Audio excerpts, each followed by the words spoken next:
Hello darlings, the reality by ഷാരികയുടെ reality റിയാക്ഷനിലേക്ക് ഏവർക്കും സ്വാഗതം, സുസ്വാഗതം.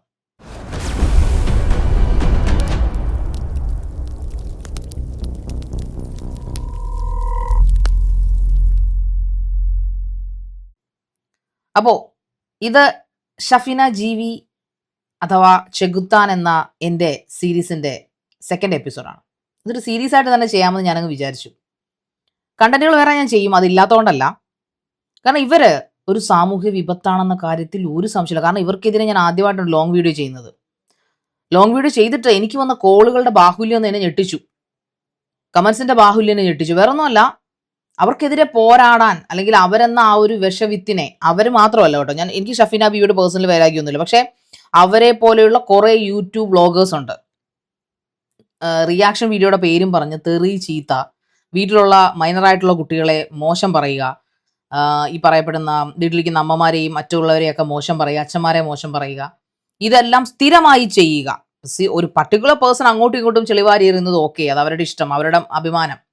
അതല്ലാതെ അവരുമായിട്ട് സ്ഥലകാല ബന്ധം പോലും ഇല്ലാത്ത ആൾക്കാരുടെ ആർട്ടിസ്റ്റുകളല്ലാത്തവരും അവരുടെ വീഡിയോ, അതായത് ഈ ഷഫീന എന്ന് പറഞ്ഞ മൃഗവും മനുഷ്യനും അല്ലാത്ത ആ സ്ത്രീയുടെ വീഡിയോസ് എടുത്ത് നോക്കിക്കഴിഞ്ഞാൽ അറിയാം. അവരുടെ വീഡിയോ എടുത്ത് നോക്കി നമുക്കറിയാം. അതിനകത്ത് ഒരുപാട് പ്രശസ്തരായവരുണ്ട്, അല്ലാത്തവരുമുണ്ട്.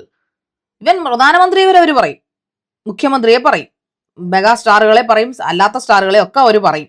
അതിനൊക്കെ പണിയും മേടിച്ചു കൂട്ടിയിട്ടുണ്ട്. 3-4 വട്ടം അവരുടെ അക്കൗണ്ട് അടിച്ചു പോയിട്ടുണ്ട്. 3-4 വട്ടം എങ്ങാണ്ട് കോടതി കയറി ഇറങ്ങിയിട്ടുണ്ട്. ഒരുപാട് കേസുകൾ അവർക്കെതിരെ ഉണ്ട്. ഇതൊന്നും എനിക്കില്ല കേട്ടോ. എനിക്ക് എന്ന് വെച്ചാൽ മനുഷ്യന്മാർ തെറ്റുകൾ ചെയ്യും, തെറ്റുകൾ ചെയ്യത്തില്ല. ഇപ്പൊ കേസുകൾ എന്ന് പറയുമ്പോൾ ശരിയാണ്, നമ്മളൊരു വിപ്ലവം നടത്തുന്നു, അതിന് നമുക്കെതിരെ കുറച്ച് ആൾക്കാർ പരാതി കൊടുക്കുന്നു, ദാറ്റ്സ് ഫൈൻ, അത് ഓക്കെ. പക്ഷേ ഈ ഷഫീന ജീവി എന്ന് പറഞ്ഞ ചെകുത്താനെതിരെ വന്നിരിക്കുന്ന പരാതിയൊന്നും വിപ്ലവം ചെയ്തതിനല്ല, അല്ലെങ്കിൽ ഒരാളെ രക്ഷിക്കാൻ ശ്രമിച്ചതിനോ സോഷ്യൽ ആക്ടിവിസ്റ്റോ ആയതുകൊണ്ടല്ല. പകരം ഒരുപാട് ആൾക്കാരെ ട്രോമയിലേക്ക് തള്ളിവിട്ടു, ഒരുപാട് ആൾക്കാരെ ഫിസിക്കലി എന്ന് പറയാൻ പറ്റില്ല, ഫിസിക്കലി ചെല്ലാൻ അവർക്ക് ധൈര്യമില്ല, മെന്റലി വെർബലി അബ്യൂസ് ചെയ്തു. ഒരുപാട് ആർട്ടിസ്റ്റുകൾക്ക് പരാതി കൊടുത്തിട്ടുണ്ട്. ഇവിടെ ഒരുപാട് ഇവർ ചെയ്ത വീഡിയോകളെല്ലാം ഇവർ റിമൂവ് ചെയ്യിപ്പിച്ചിട്ടുണ്ട്.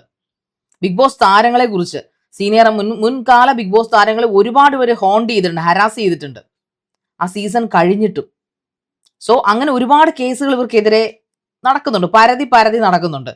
അപ്പൊ ഈ ഷഫീന ജീവിയെ ഞാൻ സെലക്ട് ചെയ്ത് വളരെ നന്നായി. ഞാൻ സെലക്ട് ചെയ്തല്ല, അവർ എന്നിലേക്ക് വന്നതാണ്. വെറുതെ വഴിയെ നടന്നു പോയ രേണു ഒരുപാട് വട്ടം പറഞ്ഞതിനോട് കാര്യത്തിനോട്, പക്ഷേ ഇവർക്ക് എന്തിനാണ് എന്നോട് ഇത്ര ദേഷ്യം, എന്തിനാണ് അവരെന്നെ ഇങ്ങനെ കൊല്ലാക്കല്, എന്തിനാണ് അവരെന്നെ ഇങ്ങനെ ഹോണ്ട് ചെയ്യുന്നത്?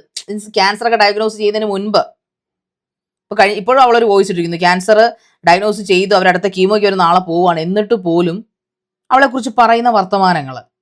പൈസയ്ക്ക് വേണ്ടി ഒരു സോഷ്യൽ മീഡിയ വന്നിരുന്നുകൊണ്ട്, യൂട്യൂബ് പ്ലാറ്റ്ഫോമിൽ വന്നിരുന്നുകൊണ്ട് എന്തും പറയാമെന്നൊരു അഹങ്കാരം, അതിന് ഒരു അറുതി ഉണ്ടാവണം. അതിപ്പോ ഈ പറയുന്ന പോലെ അവൻ സൈബർ സെൽ പോലീസുകാരെ പേടിയില്ലെന്നല്ല, പേടിക്കേണ്ട പോലീസ് സ്റ്റേഷനിൽ കയറിയാൽ ഷഫീന ബീവി പേടിക്കും, ഓടും തീർച്ചയായിട്ടും. ഏതെങ്കിലും നല്ലൊരു പോലീസുകാരൻ്റെയോ പോലീസ് സ്റ്റേഷനിലോ കൈ കിട്ടിയ ഷഫീന ബീവി വിറയ്ക്കും, അവർ തല്ലി ഒട്ടിക്കും. അതുപോലെ അത്രത്തോളം പരാതികൾ അവർക്കെതിരെ ചെന്നിട്ടുണ്ട്. ഷാരിയക്കെതിരെ അങ്ങനെ ഒരു പരാതിയില്ല. ഞാൻ ഒരാളുടെയും ജീവിതത്തിൽ ആവശ്യമില്ലാതെ എൻ്റെ പ്രൊഫഷൻ വെച്ചിട്ട് ഞാൻ കളിച്ച് ചെല്ലാറില്ല. ഉണ്ടെങ്കിൽ കൊണ്ടുവരട്ടെ. അവൾ പറഞ്ഞല്ലോ, അവൾ എന്നെ വിളിക്കുന്ന കുറെ പേരുകളൊക്കെ ഇല്ലേ, അതിനൊക്കെ തെളിവുകൾ കൊണ്ടുപോയി ഇങ്ങോട്ട്. ഈ നമ്മുടെ മുഹമ്മയാണ് എൻ്റെ പോലീസ് സ്റ്റേഷൻ്റെ. ഞാൻ പറഞ്ഞല്ലോ, ആലപ്പുഴ ജില്ലയിലെ ചെറുത്തല താലൂക്കിലെ തണ്ണീർമുക്കം ഗ്രാമപഞ്ചായത്തിലാണ് ജീവിക്കുന്നത്. എൻ്റെ ഈ പറയുന്ന പോലെ മുഹമ്മയിലോ അല്ലെങ്കിൽ നമുക്ക് ചെറുത്തല SP ഓഫീസിലോ ആലപ്പുഴ DYSP ഓഫീസിലോ എറണാകുളം കമ്മീഷണർ ഓഫീസിലോ പോലും സംസാരിക്കാം. നിങ്ങൾക്ക് ധൈര്യം ഉണ്ടെങ്കിൽ. ഞാൻ പറഞ്ഞ കുറച്ച് പേരുകളൊക്കെ ചേർന്ന് ഞാൻ പറഞ്ഞായിരുന്നു, അത് പിന്നെ റിപ്പീറ്റ് എനിക്ക് താല്പര്യം. ബിക്കോസ് എൻ്റെ നാക്ക് നല്ലൊരു നാക്കാണ്. അപ്പൊ അത് വെറുതെ ആവശ്യമില്ലാത്തവർക്ക് വേണ്ടി ചീത്ത പറഞ്ഞത് ഞാൻ പുരട്ടാൻ ഞാൻ ആഗ്രഹിക്കുന്നില്ല. അതവിടെ നിൽക്കട്ടെ. അപ്പൊ നിനക്കെതിരെ ഒരുപാട് വ്ളോഗർമാർ ഒത്തുകൂടിയിട്ടുണ്ട്. അതായത് കണ്ടിന്യൂസ് ആയിട്ട് ഈ പറയുന്ന പോലെ ഇത് സർക്കാരിലേക്ക് ശ്രദ്ധ ഉണ്ടാവണം. പിന്നെ ഇത് ഇപ്രാവശ്യം ഒരാളോട് കൂടി എനിക്ക് പറയുന്നത്, യൂട്യൂബിന്റെ മേലധികാരികൾ, നമ്മളൊക്കെ ചെറുതായിട്ടൊരു കമ്മ്യൂണിറ്റി വയലൻസ് കാണിച്ചാൽ തന്നെ, സാധാരണക്കാർ കാണിച്ചാൽ അപ്പൊ തന്നെ സ്ട്രൈക്കും മറ്റതും മറിച്ചോട്ട് കൊണ്ടിരുന്ന യൂട്യൂബ് എന്തുകൊണ്ടാണ് ഇത്രയൊക്കെ തോന്നിവാസം ഇരുന്ന് പറയുന്നത്? ഇവരെയൊക്കെ എന്തുകൊണ്ട് കാണാത്ത കൊണ്ടാണോ, ഇവൾ ഉപയോഗിക്കുന്ന ഭാഷ യൂട്യൂബിൽ മനസ്സിലാഞ്ഞിട്ടാണോ എന്ന് എനിക്കറിയത്തില്ല. അവരും ശ്രദ്ധിക്കണം. നമ്മുടെ നാട്ടിൽ അല്ലെങ്കിൽ നമ്മുടെ ഇന്ത്യയിൽ നമുക്ക് നമ്മുടെ ജെൻസി കുട്ടികളെ ആരോഗ്യമുള്ള മനസ്സുള്ളവരാക്കി വളർത്തണം. അവർ കണ്ടു വളർന്ന് ഇതുപോലുള്ളതായിരിക്കരുത്. അപ്പൊ അവർക്കും തോന്നും നമുക്കും എന്തും ആരെയും പറയാം.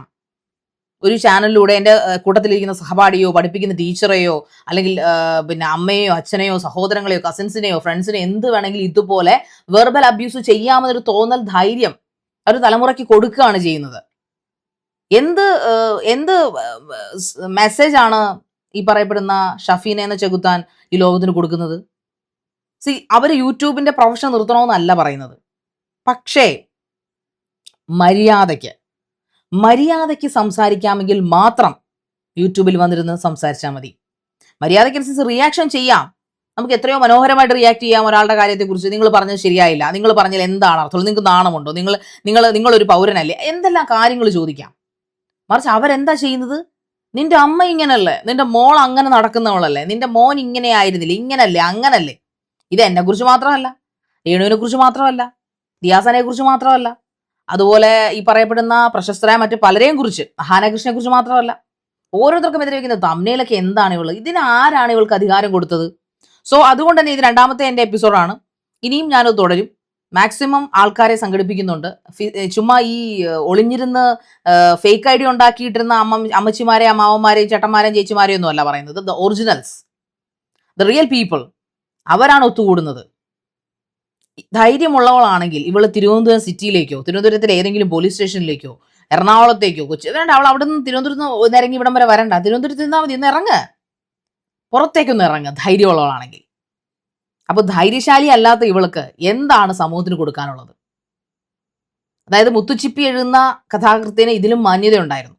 അപ്പൊ നിനക്ക് മാന്യതയൊന്നുമില്ല, അതൊക്കെ നമുക്ക് നന്നായിട്ട് അറിയാം. പക്ഷേ അതൊക്കെ നിന്റെ പേഴ്സണൽ ഇഷ്ടം. നീ മാന്യത ഇല്ലാതിരിക്കുകയോ ഉടുതുണി അഴിച്ച് കാണിക്കുകയോ പിന്നെ ഈ പറയുന്ന പോലെ പ്രോസ്റ്റിറ്റ്യൂഷൻ പോവുകയോ എന്തൊക്കെ, അതൊക്കെ നിന്റെ ഇഷ്ടം, നിന്റെ പേഴ്സണൽ ചോയ്സ് ആണ് അതൊക്കെ. പക്ഷേ മറ്റുള്ളവരുടെ ഫാമിലിയിലും മറ്റുള്ളവരുടെ മക്കളിലും മറ്റുള്ളവരുടെ കുടുംബത്തിലും മറ്റുള്ളവരുടെ കാര്യങ്ങളിലും ഇടപെട്ട് വൃത്തികേടുകൾ പറയാൻ നിനക്ക് റൈറ്റ് ഇല്ല.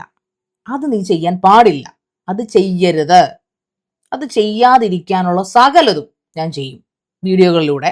ഇനി നേരിട്ടെങ്കിൽ നേരിട്ട് വന്നാൽ നിന്നെ കിട്ടത്തില്ലല്ലോ, നീ മാളത്തിൽ ഒളിച്ചിരിക്കുമല്ലേ. പക്ഷെ നീ പുറത്ത് വരണം, വരുത്തിക്കും, നമുക്ക് കാണാം.